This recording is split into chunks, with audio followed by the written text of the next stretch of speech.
All right, guys, what is going on? So I'm back with another episode of Reddit Read another chapter of Reddit Read episode 10. I think I'm interviewing a serial killer. Or is it a serial killer or is it just killer? I think it's just killer. My apologies. Is it?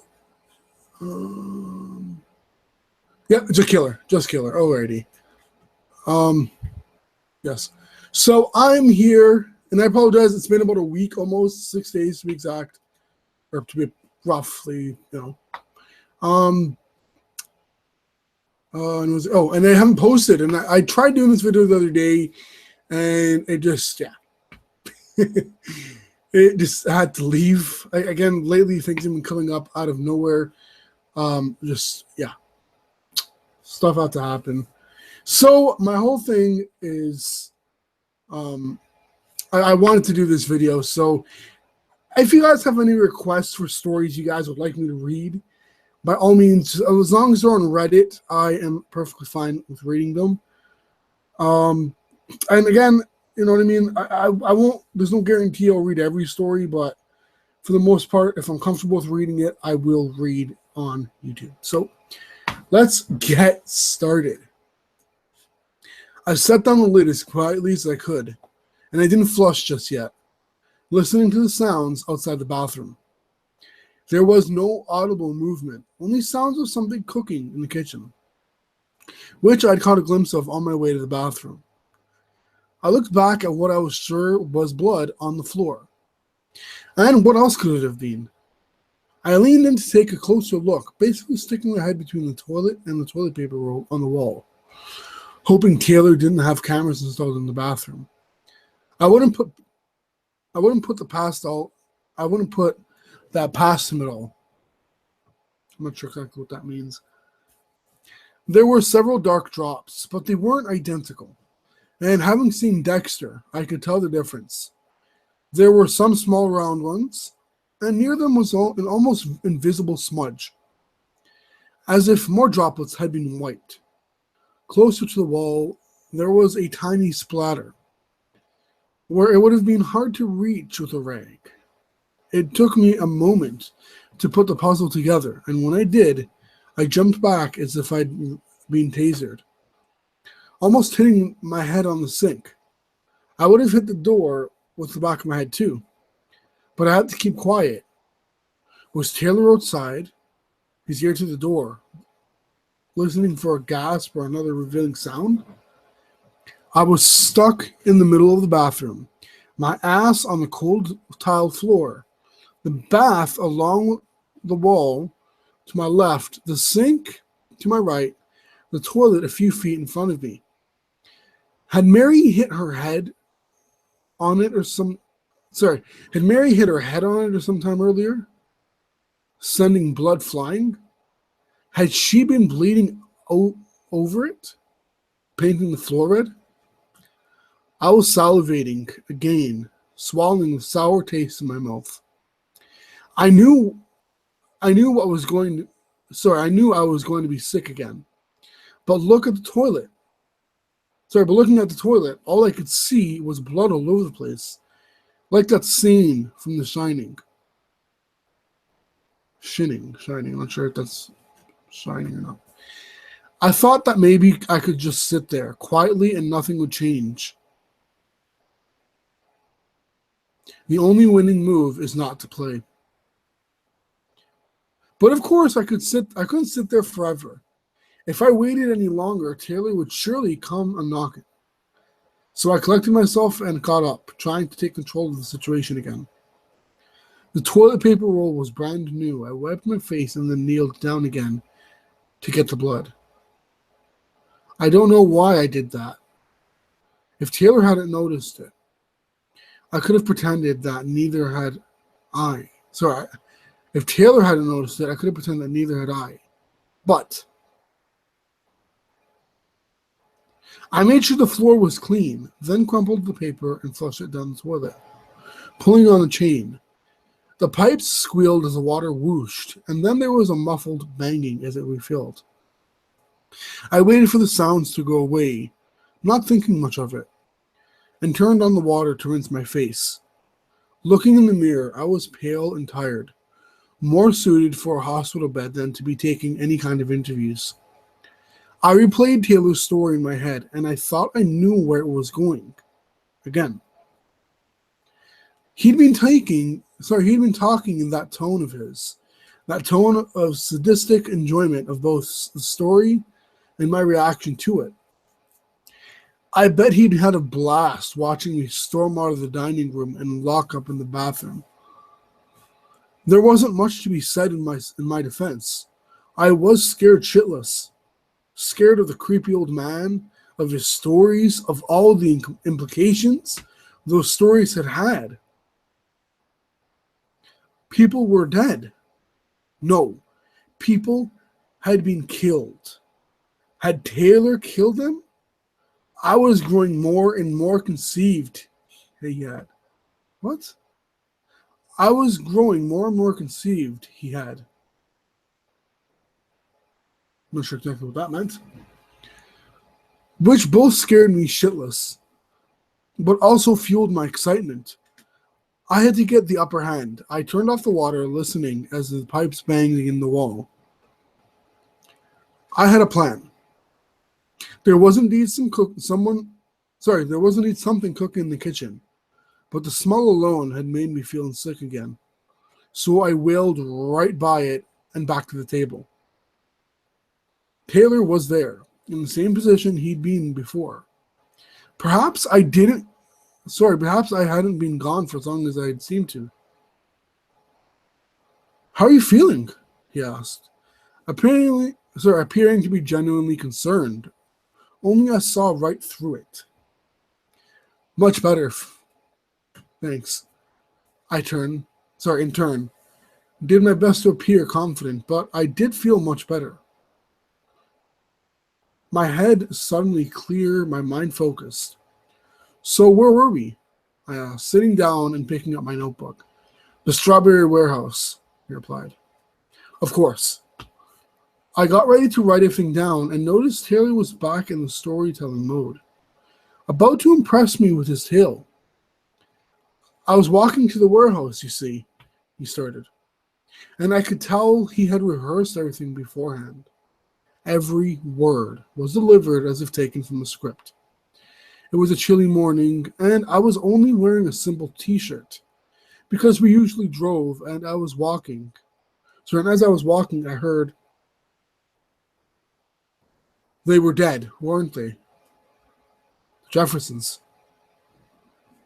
Taylor went quiet. His flow interrupted. He was knocked off balance. I smiled thinly, and he returned the smile. We were sitting there for a moment like two friends in on some joke, only we weren't aware of the joke. Only we weren't aware of it. But as he smiled, I saw his nostrils flare.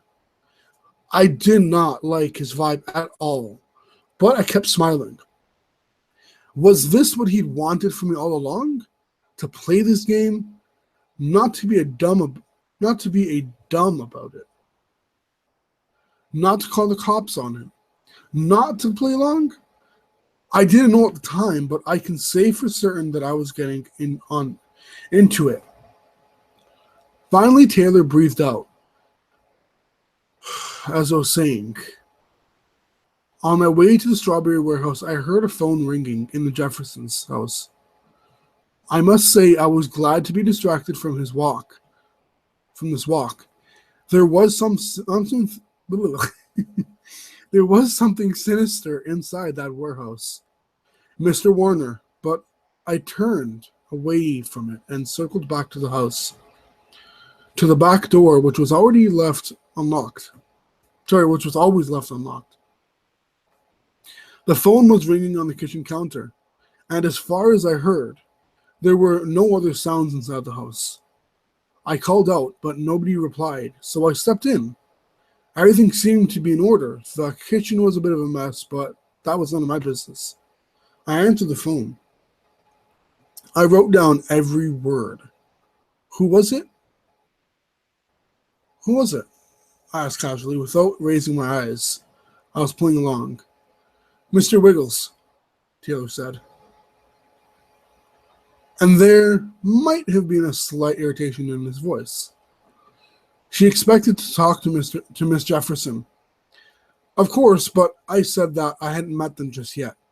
She wasn't surprised. She said her husband wouldn't be able to pick up the milk that morning, as he has gone to the hospital. Caught a bug, she said. Right. I said I would pass on the message, Taylor continued. And I was going to. I hung up and went outside, and went back outside into the warehouse, determined to find the Jeffersons. And yes, you were correct in your assumption. When I entered that barn, the machine that mixed the milk was running, rattling and humming.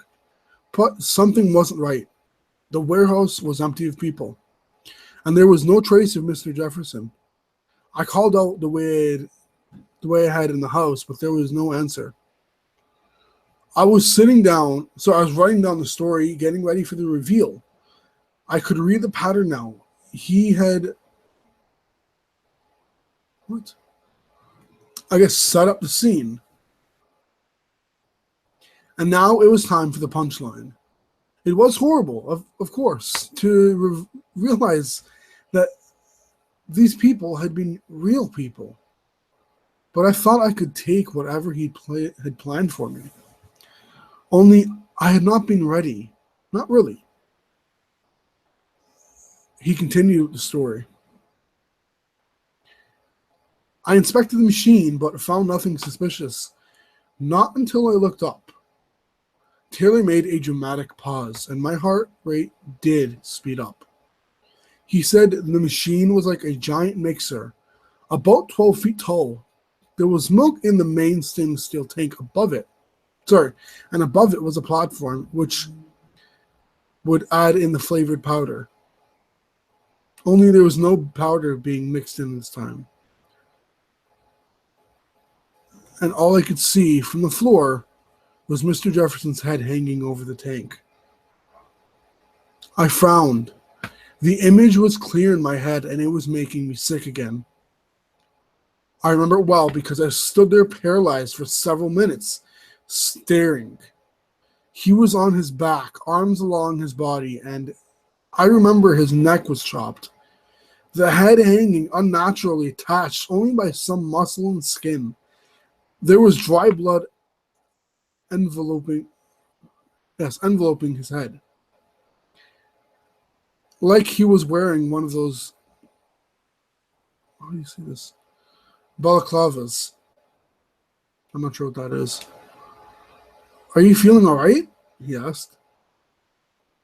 I didn't know whether he was mocking me or not. I had to clear my throat. Fine, yes.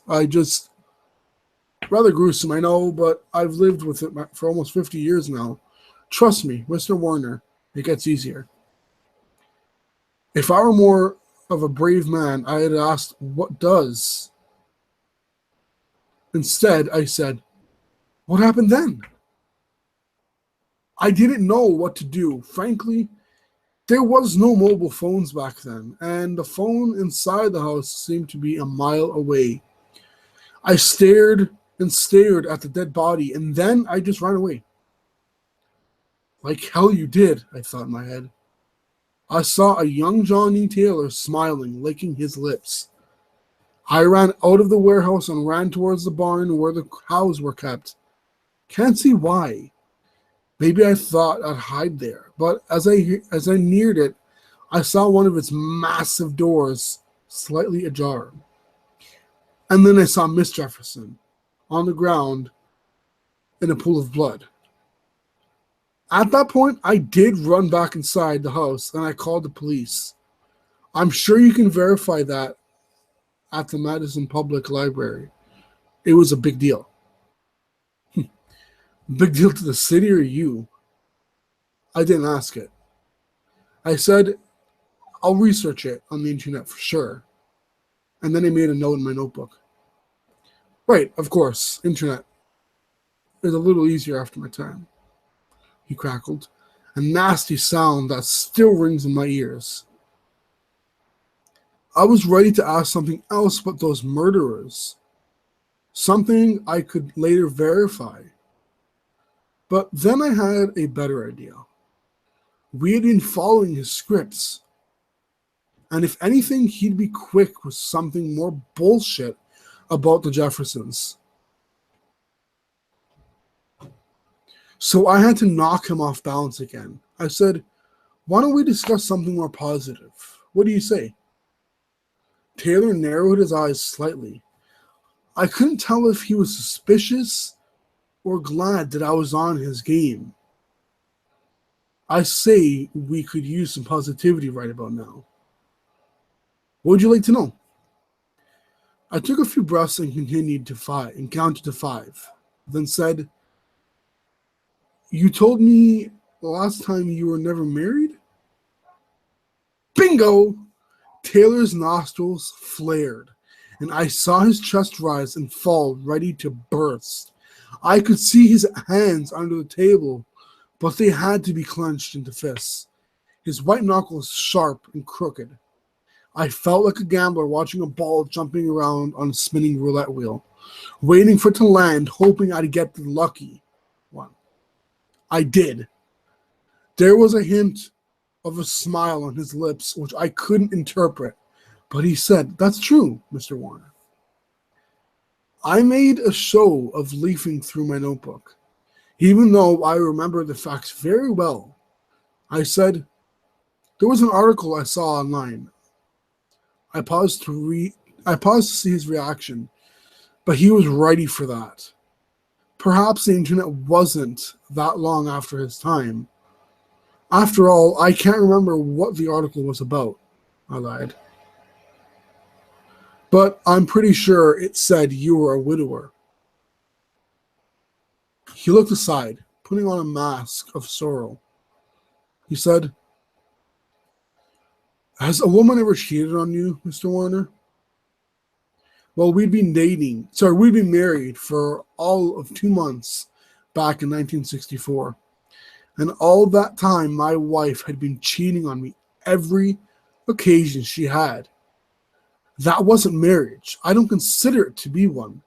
So please, no more of that.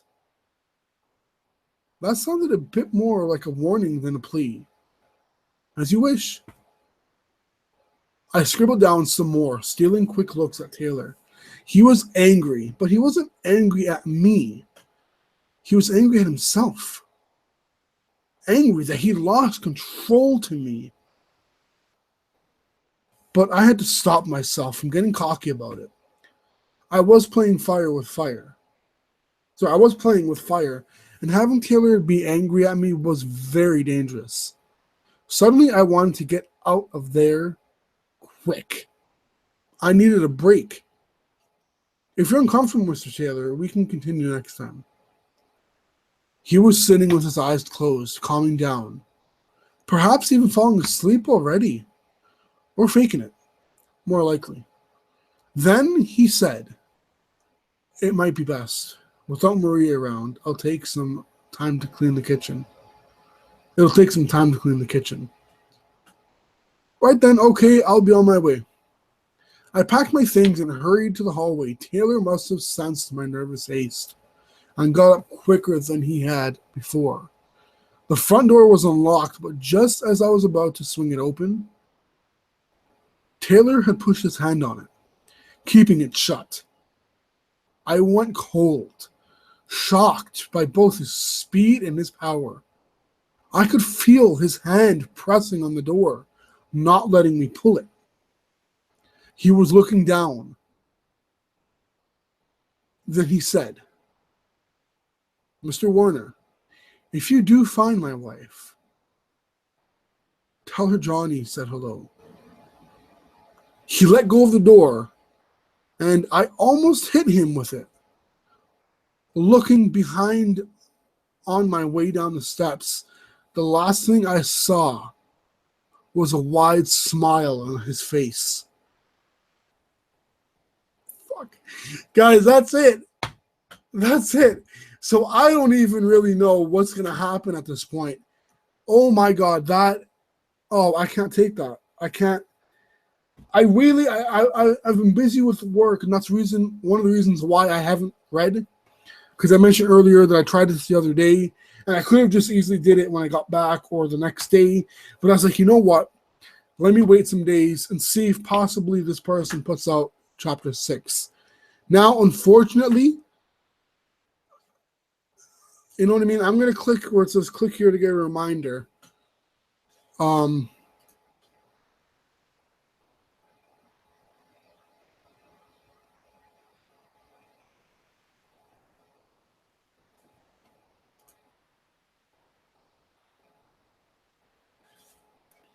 wow. Oh my God.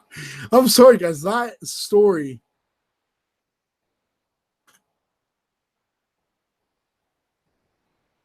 Wow. Oh my God. Why couldn't there be chapter 6? Oh God, do you guys know how torturous it is when it's like reading a story and then somebody ripped out the ending out of the book? Oh my God. Jeez, man. Okay, I gotta get this thing wrapped up. I'm gonna start with a new series. I'm not sure what series it's gonna be, but I'm definitely gonna make sure that there's like more than like 3 parts to it so I can read something. You know what I mean? And they're gonna be fairly lengthy parts if there's gonna be at least 3. Like this story has had a decent length to each chapter, which I really like. And these guys, let me know down below in the comment section if you guys liked this episode, the story. You know what I mean? This is the 10th story in, and there's going to be an 11th one. And then eventually I might get back to episode 10, which I don't like doing that because then it's like I've started on the next episode, but then I'm going back an episode to continue off where I left off. And I don't know, do you guys mind that? And let me know down below in the comment section. Until next time, though, guys, thank you so much for watching. Until next time, have a great one.